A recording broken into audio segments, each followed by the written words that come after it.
अच्छा लामा साहब, सफर करने वाला जब 92 किलोमीटर की मुसाफिर तय करेगा तो क्या वो कसर सफर के दौरान भी पड़ेगा कि 92 किलोमीटर पर पहुंचकर फिर पड़ेगा कसर? अच्छा, कसर नमाज कब से आगाज करना है? यानी एक बंदा जो 92.5 किलोमीटर तकरीबन इतनी दूरी पे जा रहा है, और ये याद रखेगा 92.5 किलोमीटर जो है वो अपने शहर से निकलने के बाद उस शहर तक देखना है। अपने शहर से निकलने के बाद अपने घर से उसकी तायीन नहीं करनी। मिसाल के तौर पर एक बंदा है, वो रहता है दरोगे वाला रहता है और उसने जाना है कामों की। अब दरोगे वाले, फॉर एग्जाम्पल दरोगे वाले से अगर वो अपना सफर काउंट करता है कामों की तक, तो वो 92.5 किलोमीटर बनता है। लेकिन चूंकि उसकी हदें कहां तक है?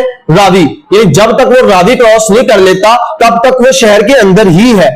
लिहाजा उसने जो 92.5 किलोमीटर तय करने हैं उसने दरोगा वाला से तय नहीं करने, बल्कि जब वो रावी क्रॉस कर जाएगा उसके बाद उसने देखना है। अगर 92 किलोमीटर की दूरी पे है तो वो कसर पड़ेगा, अगर 92 किलोमीटर की दूरी पर नहीं है तो वो कसर नहीं पड़ेगा। अब कसर उसने कब से शुरू करनी है? जैसे ही वो अपने शहर या शहर से फनाए शहर से निकल जाएगा।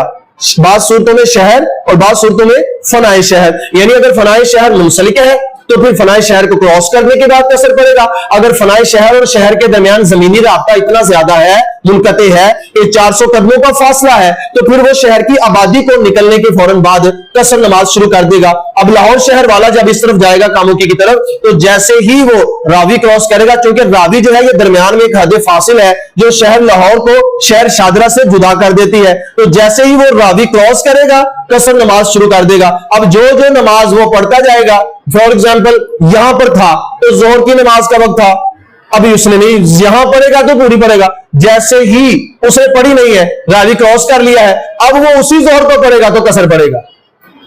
समझ आ रही है ना? यानी पहले वो था शहर के अंदर था तो उसने 4 पढ़नी थी, जैसे ही वो शहर से बाहर गया अब वही नमाज पढ़ रहा है जो अभी तक उसने नहीं पढ़ी।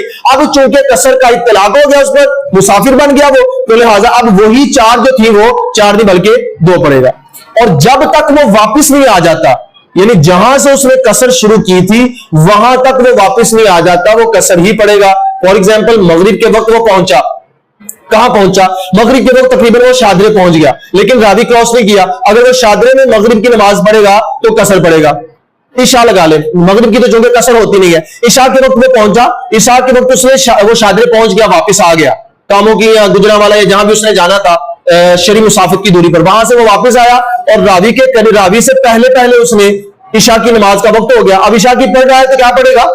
कसर पड़ेगा, 2 पड़ेगा। लेकिन अगर वही ईशा की नमाज वो अपने शहर में दाखिल होने के बाद पड़ेगा तो पूरी पड़ेगा।